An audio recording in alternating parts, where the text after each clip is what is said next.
Hello, everybody. Thank you so much for joining us today. Looks like it's time to get the webinar started, so let's get going. I'm Faunalytics Operations Manager Brooke Haggerty, and I have the pleasure of welcoming everybody today. Before we get started, just some housekeeping. Please note that you can type your questions at any time during the webinar, though for our Zoom users who are used to using it, you won't be able to do audio, but go ahead and type those questions in, and the Faunalytics team is here to answer all of them. And we will also have time at the end for Q&A. So with that being said, let's get started. As you know, Faunalytics is a research nonprofit committed to empowering animal advocates like you with research, messages, and strategies to maximize your impact for the animals. So we conducted an in-depth study all about people who support animal causes, including what they do, what they like, and who they are. This study will help you know more about your target audience. Our speaker today is Faunalytics Research Director Jo Anderson, who led the study. She has a PhD in social psychology from the University of Waterloo and completed her postdoctoral fellowship at Cornell University. Jo, take it away. Thanks, Brooke. Thanks everybody for joining us today. I am really happy to be here to tell you about Faunalytics research, which I hope will be useful to you for your fundraising purposes and understanding your donors. First, I just want to acknowledge the two awesome Faunalytics volunteers who contributed to this presentation with their analyses. That's Mona Hussein and Ali Lenton. And I've also seen a question already, and I was going to mention this anyway, but at the end of the session today, when you close Zoom, I understand that it should automatically open up a new web page that will let you download these slides if you want them.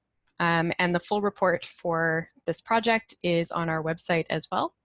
You can get to it on the homepage just a little bit underneath the search bar. So without further ado, I will get into it.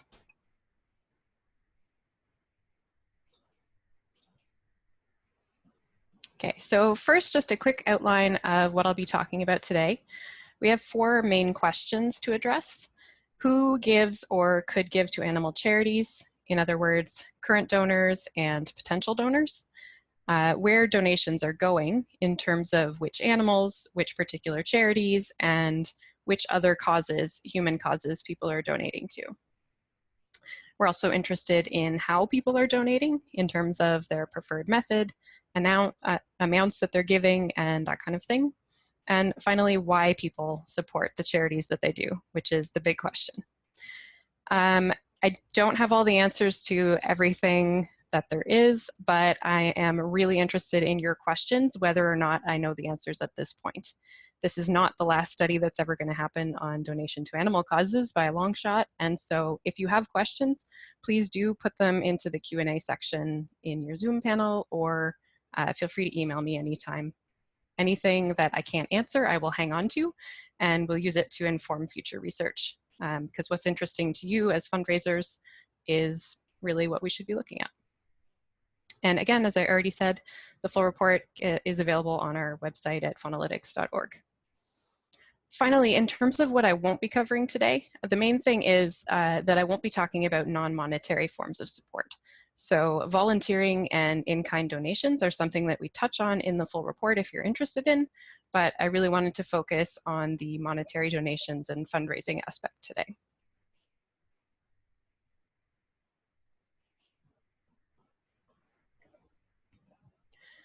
So starting off, talking about who gives to animal causes, I'll just tell you how this study worked to get into that.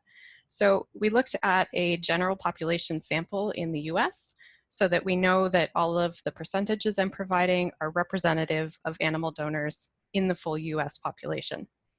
And by this, I mean current animal cause donors were people that we thought of as people who had donated to an animal charity within the past 12 months. And this was 12% of the general population sample. So from this, we can say that the number of people who have donated to an animal cause within the past year is about 12% in the US. Now, we often think of just two groups, people who donate and people who don't, but there's actually a couple of different ways of thinking about non-donors. Here's the first one, which is complete non-donors. These are people who had not donated to any charity at all within the past 12 months. And what we can say about those people is maybe they're financially unable to donate, or they might be opposed to philanthropy in general. There might be other reasons as well, but all we know for sure is that within the past year, these people, about 58%, had not donated any money to anybody. On the other hand, there's this other group of people who haven't donated to animal causes, but they have donated to charity in the past 12 months. And what that means is that this 30% is financially able to donate and not opposed to philanthropy in general, although we might have to convince them that animal causes are worth donating to. So it's a useful distinction to make in order to think about groups that we might be able to target in the future. So we're not super interested in that complete non-donor group, but I do have a little bit to say about these potential donors. The way this study worked was that only people who identified as having donated to animal causes completed the entire 15-20-minute study, but we have a little bit of data on these others who filled out the first part, the screener. So I can tell you a bit about potential donors. But first, thinking of the current donors, this is probably information that will be relatively familiar to a lot of you. We found that the majority of current donors are white, middle-aged or older, female, and educated. They also generally speak English at home, have companion animals at home, and are higher income on average than the general population.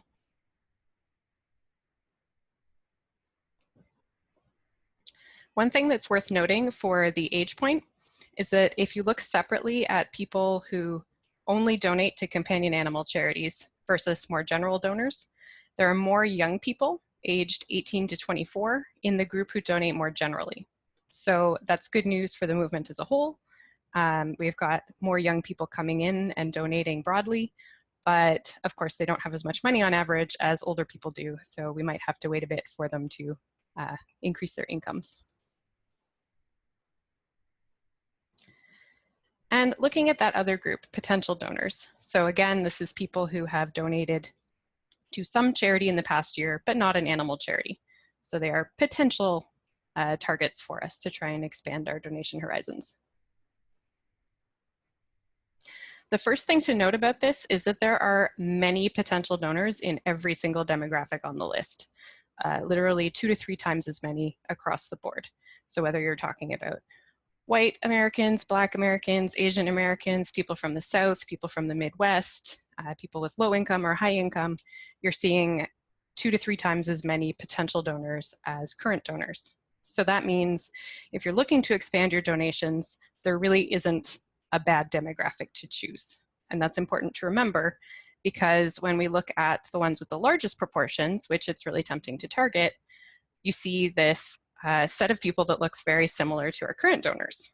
You see men 65 and older, women 65 and older, people with very high incomes. And it is the case that almost half, for instance, of men 65 and up are potential donors. So maybe this is a great group to target. But on the other hand, these are kind of like the donors that we are already catching. So the methods that we're currently using might already be catching as many as we can. So to summarize this section on who is giving right now, current donors are predominantly older, white, educated, and female. And the demographics with the most potential donors, the highest group who give to charity, but not to animal charities, are similar for the most part to current donors. They're older and wealthier. You do see that there are more men in those potential donor groups, and that's because the women in those groups are already more likely to be donors. So if you want to emphasize a new group, then men are more in that potential group than the current group. But again, I think this is my key point here, is that every single demographic on the list, and you can get the full list in the full report, has 2 to 3 times as many potential donors as current donors. So it might be that we need to find new methods to expand to new demographics, new ways of talking about our issues, new places to advertise, but the people are out there and we just need to find them.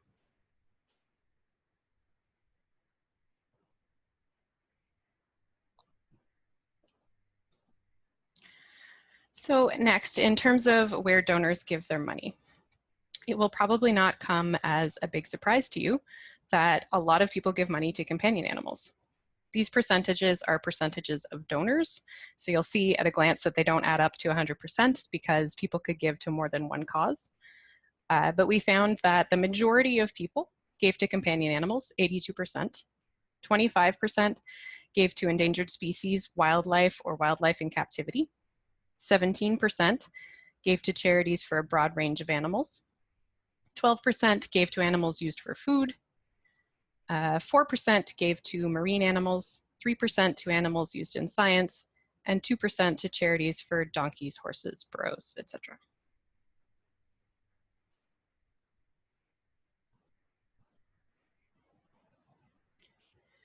So it can be useful, very broadly speaking, to try and come up with types of donors, particularly because in the audience today, I know there will be some people who are coming from companion animal charities and others that come from other types of charities. And so it's most useful to people if we can talk about the donors that donate to your own type of charity.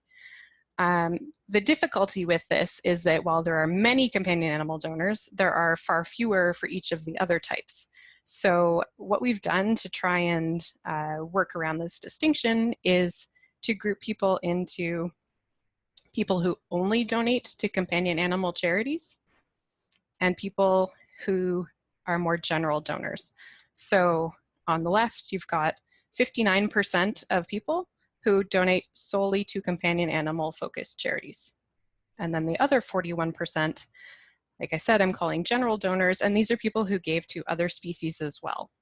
So some of that latter group did also give money to companion animals, but we're distinguishing them in that they were a little broader in their distribution.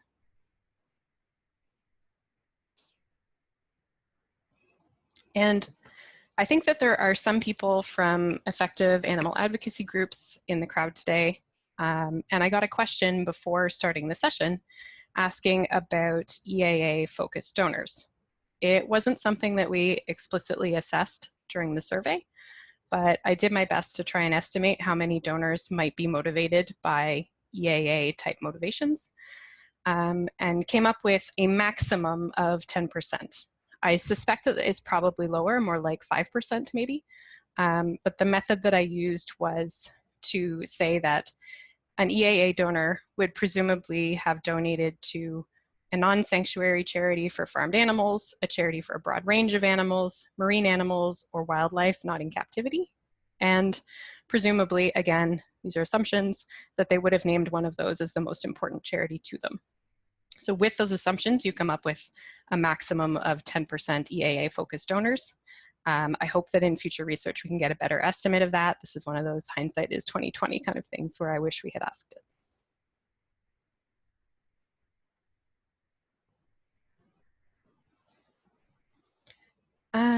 All right, so turning to people's own perceptions of which charities are most important to them. We asked survey respondents just which charity is most important to you personally and had them write in a response, which we then categorized. So we saw that across the full sample, 78% of people named a shelter, humane society, or SPCA as their own personal most important animal charity.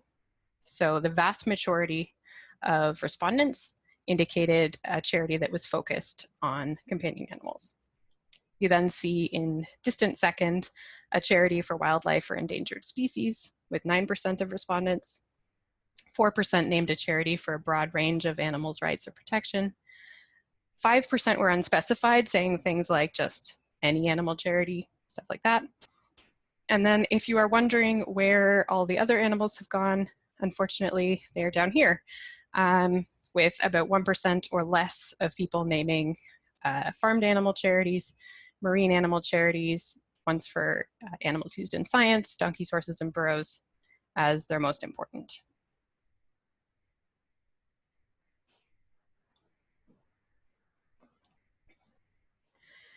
And at this point, I also want to address another question that I got before the seminar, which was how people divide up their money between local, national, and international giving opportunities.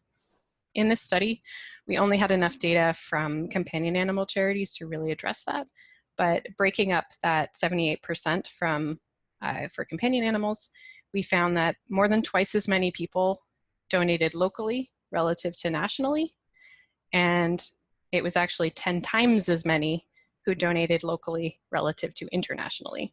You can get the exact numbers in the report, but we definitely see a strong propensity for people to choose local donation options.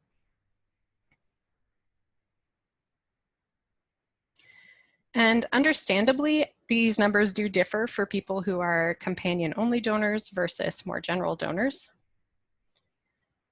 This is how I'm going to talk about those two groups by having these little symbols. So the top one being companion-only donors and the bottom one being those more general donors who gave to other animal types as well. And we found for this first one that, of course, most companion-only donors chose a companion animal charity as their most important one. Actually, might be more surprising that it wasn't 100%, but we do see some who are in that unspecified kind of category. And 57% of the general donors also chose a companion animal focused charity as the most important to them. However, you do see that the numbers for charities for wildlife or endangered species flip very substantially, that general donors are much more likely to say that that's their most important. And they're also more likely to choose charities for a broad range of animals. In terms of those very low number ones, they're too small to really see significant differences between types of donors, but it's more like 0% of companion-only donors choosing farmed marine animals used in science, donkeys and burros, versus 1 to 2% of people in that general donor category.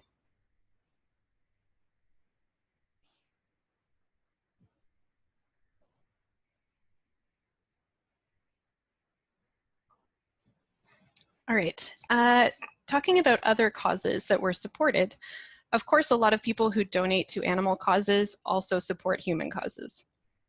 And so it's interesting to know which human causes are the most supported by animal donors in case there's useful insight that can be gleaned from that. The top 3 human causes supported by animal donors are local social services like the food bank, children's charities, and emergency relief efforts. And what I notice from this is that these charities have a theme that you might call helping the most vulnerable members of society, the homeless, small children, and people who have just experienced a disaster. So these are at the top, while things like religion, the military, education, health, and the arts are all lower on the list. And there are a couple of exceptions to that. The elderly, charities for the elderly are lower on the list. Victims of crime or abuse are lower. But overall, there seems to be a pattern where the top most supported charities for human causes are these ones that are really for the most vulnerable members of society, which I'll come back to later in the why section. What you might also think is that a lot of animal donors would support environmental or not nature conservation charities, so we looked for that too. And it's actually a little lower on the list. It's 22% of people who donate to animal charities also donate to an environmental or nature conservation cause. So not quite as many as you might think.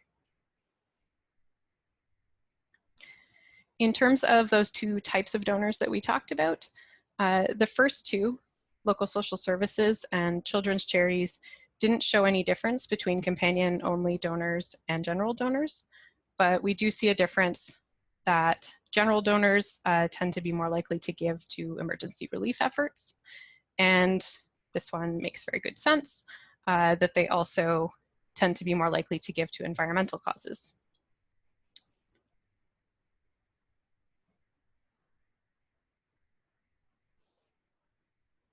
And so to summarize that section, we saw that more people donate to charities focused on companion animals than any other type, And in terms of the charities that they name as the most important, we also see companion animal focused charities coming out on top, even for people who are in that group of more general donors who support other types of animals.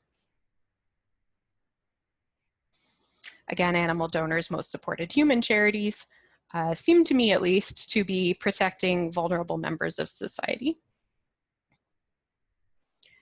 And those environmental and nature conservation charities are supported by about 1 in 5 animal donors overall, or about 1 in 3 general donors, people who don't give solely to companion animals.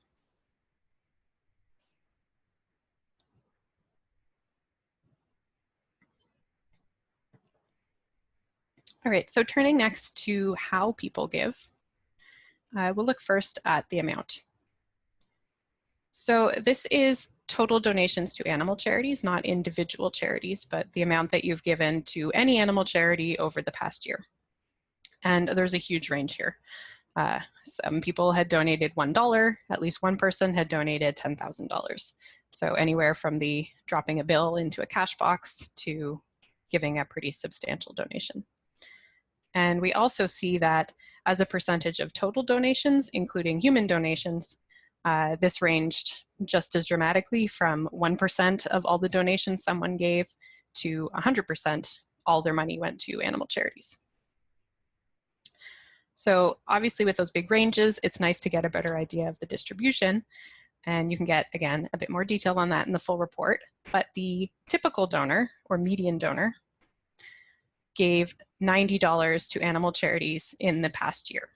So that means that there are as many donors below that person, the $90 person, as there are donors who gave more than $90.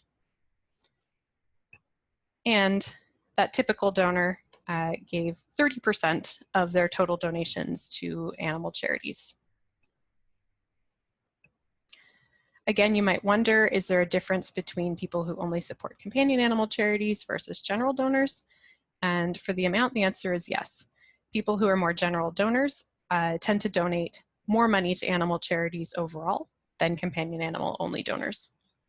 However, the overall percentage, that 30%, doesn't differ between the two groups. So what that means is that general donors donate more money overall. So the $100 that you see there as their typical donation is 30% of a larger amount.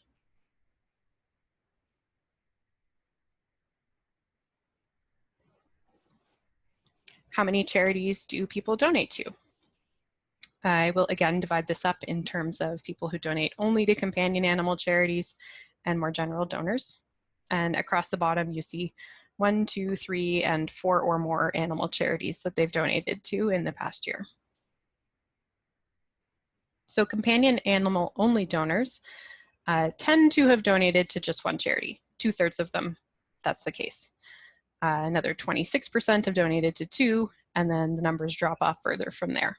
So it definitely skews toward just 1 or 2 animal charities that they've supported in the past year. For general donors, it's a little less the case. On average, they've donated to more charities than companion-only donors. But you see, it's still most general donors have donated to 1 or 2, maybe 3 different charities in the past year.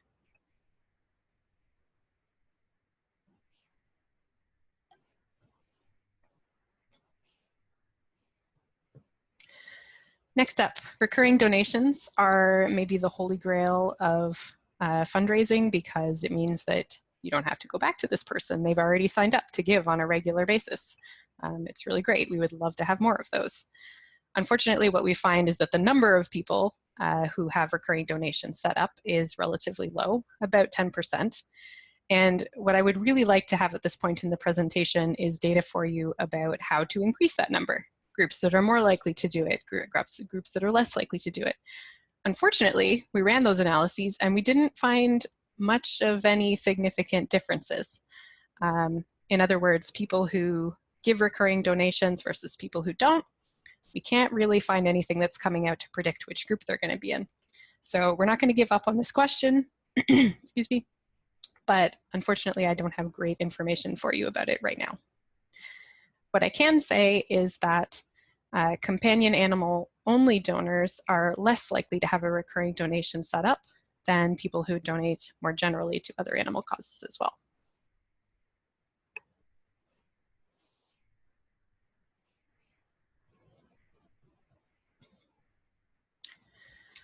Okay, methods, literally the means by which people get money to you. Here are the top 3 most common methods that people had used within the past year. The most common being to have donated online using a charity's website, for instance, Faunalytics.org. You also see that these, I guess, more old-fashioned methods, in-person methods, physical methods of mail and going in person to a charity's location to donate were also very common, which surprised me a little bit, but may not surprise you. There was a difference between people who had only donated to companion animal charities and people who had donated more generally, such that those general donors were more likely to have used the charity website method to donate in the past year.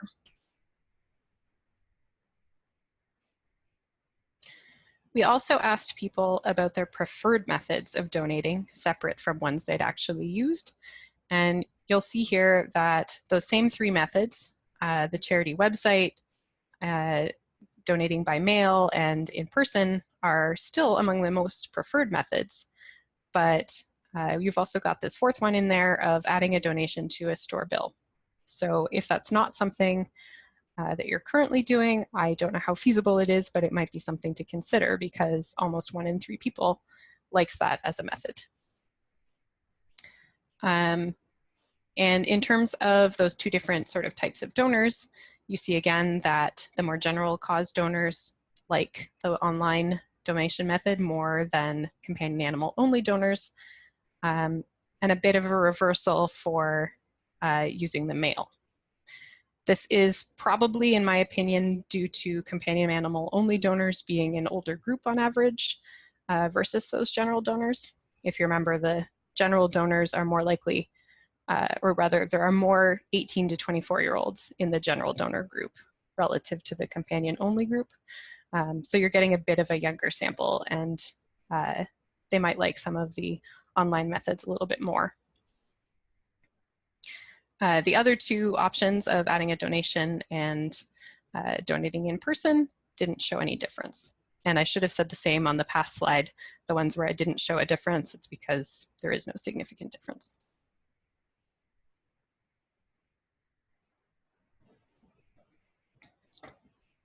The additional methods that we asked about, these are the ones that were preferred by at least 10% of the sample. And again, if you're paying attention and noticing that the percentages don't add up to 100, it's because they were allowed to select more than 1 preferred method, up to 3 in total. So you see a number of people like to buy things from charities, t-shirts, notebooks, whatever.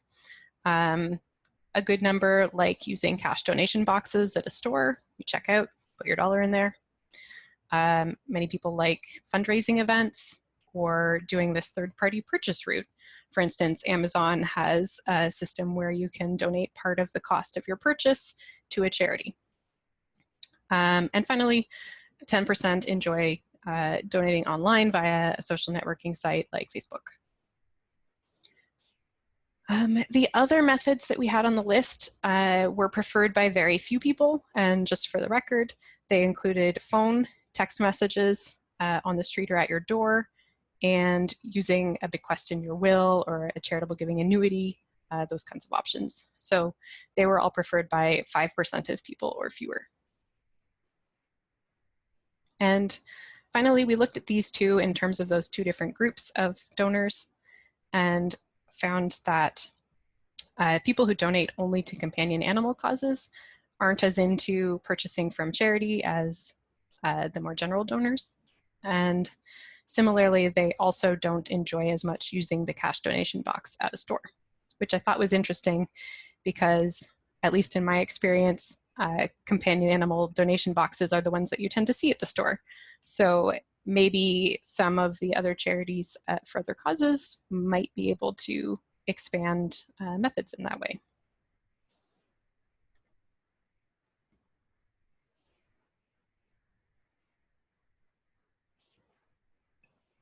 So just to summarize that section, again, the typical animal cause donor, that middle donor, gives $90 to animal charities each year, but there is a huge range. And that $90, or the middle amount, is 30% of total donations to all causes, human and animal.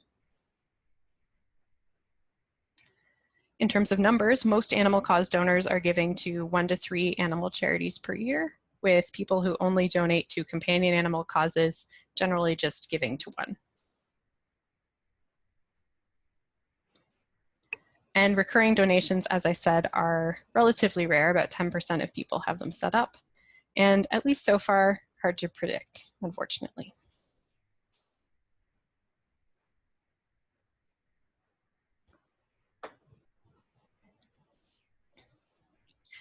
Donating online, by mail, and in person were the most popular and among the most frequently used options.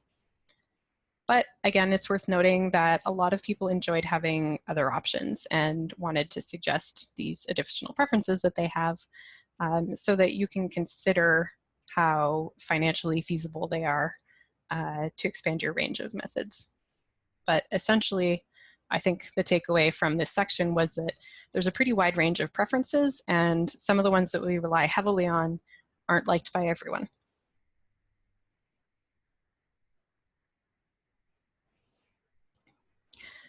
Okay, in the final section, I want to talk about this really important issue of why people give to animal charities in general, and the specific charities that they select.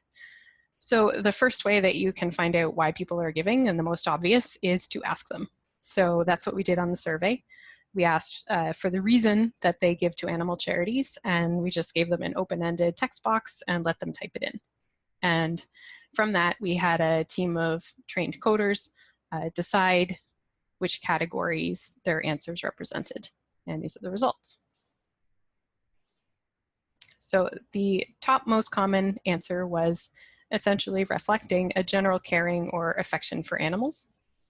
This was things like saying, I'm an animal lover. Pretty broad, just caring statements. Also common was the sentiment that animals need protection. So for instance, animals are at the mercy of humans was one of the responses. And again, I'll just call back to earlier when we saw that the top human reasons, or sorry, top human causes that people supported were these ones that I think of as protecting the vulnerable members of society, like the homeless, children, and people who have experienced a natural disaster. This seems similar to me, animals needing protection. And then also perhaps similar is the next couple on the list, which reflect welfare concerns. So either in a negative framing, like animals don't deserve cruelty, or in this more positive framing where people said things like, because I really care about the welfare of animals. Altogether, these top reasons reflect this general sense of caring, desire to protect, and look out for the welfare of animals. Additional categories that we saw that were supported by smaller numbers of people included affection toward particular species like cats or dogs, direct experience with animals like growing up on a farm or having companion animals as a child, general altruism or desire to help.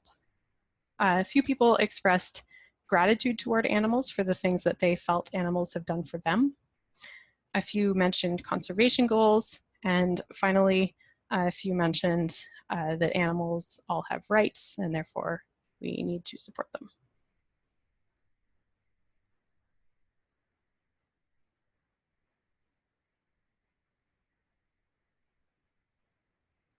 So again, coming back to this question of why people donate, when we ask them, if they say essentially it's because they care and because it's needed, but it's also helpful to look at their actions, because actions can speak louder than words. We looked at a number of different individual characteristics to see what predicts donation. And what we found was that you see larger donations from these two groups that I'm showing. First of all, vegans and vegetarians give larger donations on average than omnivores. And people with what we're calling animal appreciation hobbies also give larger donations. So this included things like bird watching, whale watching, and animal photography, things that aren't overtly, I'm going to go out and help animals, but having those kinds of hobbies is associated with donating more money to animal causes. So if you've already read the full report, you might have seen that there was another group in there, people with animal destructive hobbies, as we're calling it, people who fish or hunt. And we saw some evidence that those people are more likely to donate than the general population, which is interesting, but they were not more likely to give larger donations. Larger donations came from vegans, vegetarians, and people with animal appreciation hobbies. So those are important things to look out for if you're trying to solicit new donations. And finally, one thing that was interesting is that people with companion animals were more likely to say that an animal charity is the most important charity to them. We asked them, of all the charities you support, including human ones, which is the most important? And if you have a companion animal at home, you were more likely to select an animal charity. But it didn't increase the size of their donations. So it's something that you might think would be associated with additional donating, but it doesn't actually predict the size of donation. So the takeaway from here is if you can identify people with a demonstrated interest in animals, even in ways that seem non-obvious, like just on a hobby basis, you might be looking at a good group to encourage to donate.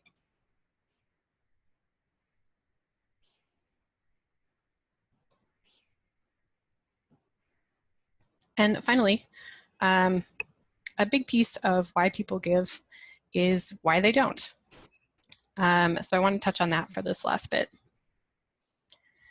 And what I'm going to argue is that a lack of visibility and familiarity with non-companion animal charities might be a big factor in getting fewer donations. I am going to say these are preliminary results. This is something we were testing out for the first time in this study, and we will be following it up. So take this with a grain of salt and be aware that we're doing more research on this topic, but this is our best guess at the moment. Basically, in the real world, donations come in this really messy environment of all the different charities with different messages, talking to different people in different locations. So it's really hard to tell what's actually causing people to give. And so what we tried to do in this study was keep all else equal. Before I get into what that means, I just want to show you again these numbers I showed you at the beginning on the slide with the animal pictures. So this is how many donors have given to each of these causes within the past year. This is where we saw most donors, 82%, have given to companion animals, and then the numbers are lower for the other causes.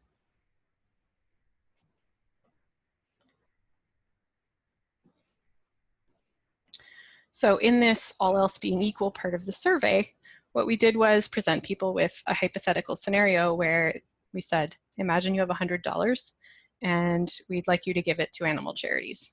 So they were able to give it all to one charity or divide it up as much as they wanted. And the charities were given by type rather than specific name, and it was essentially this list here. So by doing that, it put all of these causes on equal footing. They had equal information about both. They had equal advertising for both. They have relatively little information, only the information about what their money would be going to. So that puts all of these equal, essentially. Under these conditions, here's how the percentages of donors came out. So looking at the top line first, you see that the number of people who donated to companion animals under this hypothetical scenario was about the same as had actually donated in the past. But then when you look down the list, you see that every other number on there has gone up, in some cases very substantially. So it increased the number of people who donated to endangered species and wildlife by about twice as many. Animals used for food, also about twice as many. And then the results for the rest of the animals on the list are even more dramatic.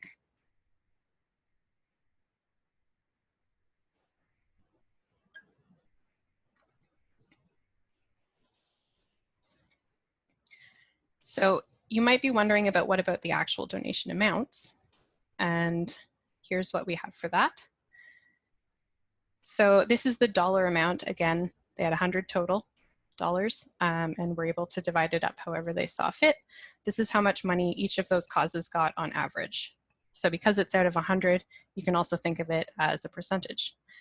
And what we see is that about half the money went to companion animals, and then smaller amounts to the ones lower on the list, with, for instance, animals used for food getting $4.30 on average. And that might not seem like a lot of money, or 4.3% might not seem like a lot of money, but if you compare it to known values for how much animals get currently by type, it's a massive improvement. Right now, animal charity evaluators estimates that farmed animals have gotten about 0.8% of donations. So going up to $4.30 out of $100 is about 5 times as much money. Now, you may be thinking there's a lot of reasons why this could have happened, and that is absolutely true. Like I said, this is preliminary data. It's a hypothetical scenario, it's not real donations, but our initial interpretation is that one of the bigger reasons this might be happening is that in the real world, people are not equally aware of all these different types of charities. They see some charities way more often than others. And one of the biggest predictors of donation is just being asked for a donation. So if you're seeing something all the time, then you're a lot more likely to give them money. There are other explanations for what's going on here, like I mentioned. I'm happy to get into that in more detail if you have questions. But for now, this is interesting and indicative, and it's something that we will be following up.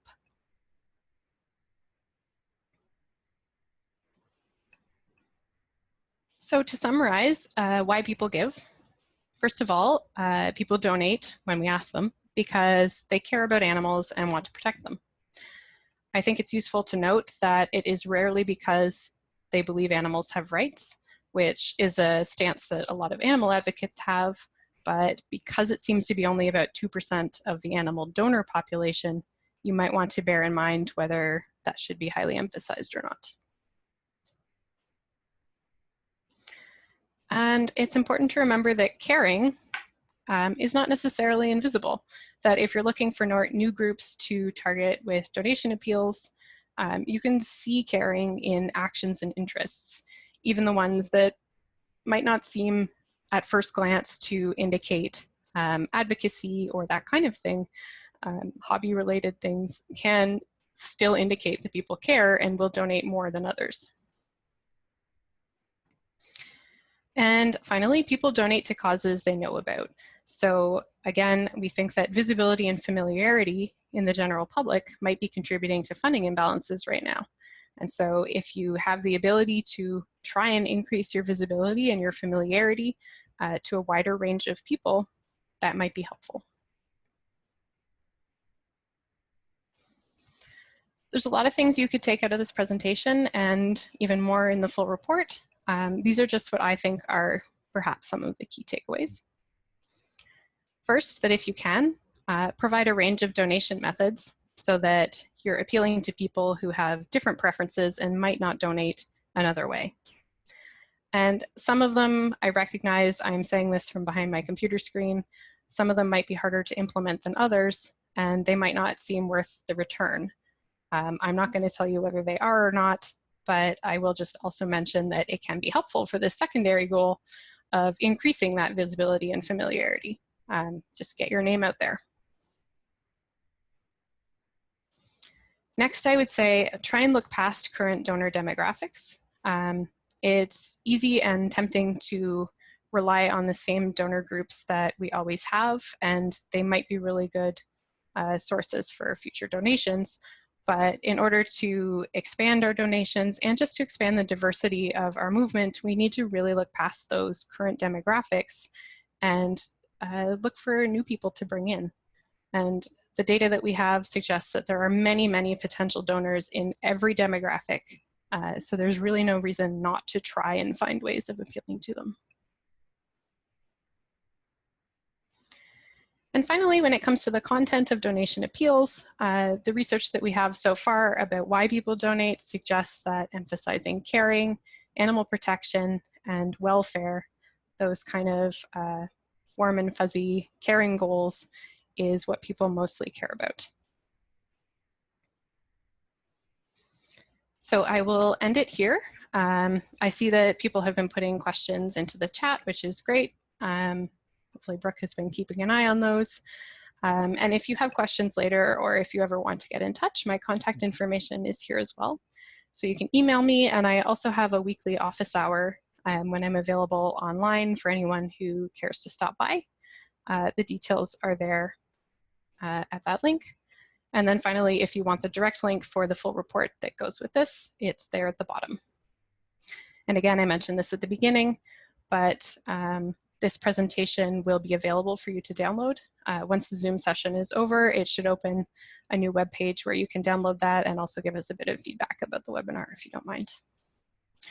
So for now, thank you for listening. Please put your questions into the Zoom Q&A, and anything that I can't answer, I will definitely hang on to use to inform our future research and share with other researchers. Thanks. Thank you so much, Jo. That was so fantastic. Being a nonprofit too, I think Faunalytics learned a lot from our own study. We had a few people wondering if we have any data on donations around social media. Like the percentage, or do you have any more information than that? Let's see, it looks like Elizabeth is asking, are Instagram followers likely to donate, or what's the best kind of online platform in general, and whether or not we have any data on giving just via social media channels, though I know you did touch on about 10% preferring to give through social media. That's all that we have in this study, but there might be data in other studies. I could certainly check on that and get back to you if I find anything. But yes, in this one, we just kept it to the broad question of online via a social networking site. Didn't get any more specific than that. Perfect. Okay, everybody, if you have any last questions for Jo, please feel free. We're here to help you. Otherwise, do utilize her office hours. She's very knowledgeable and here to help all of you make a bigger impact for the animals. So thank you so much for joining us today. We hope you learned a lot, and be sure to read the full report on faunalytics.org.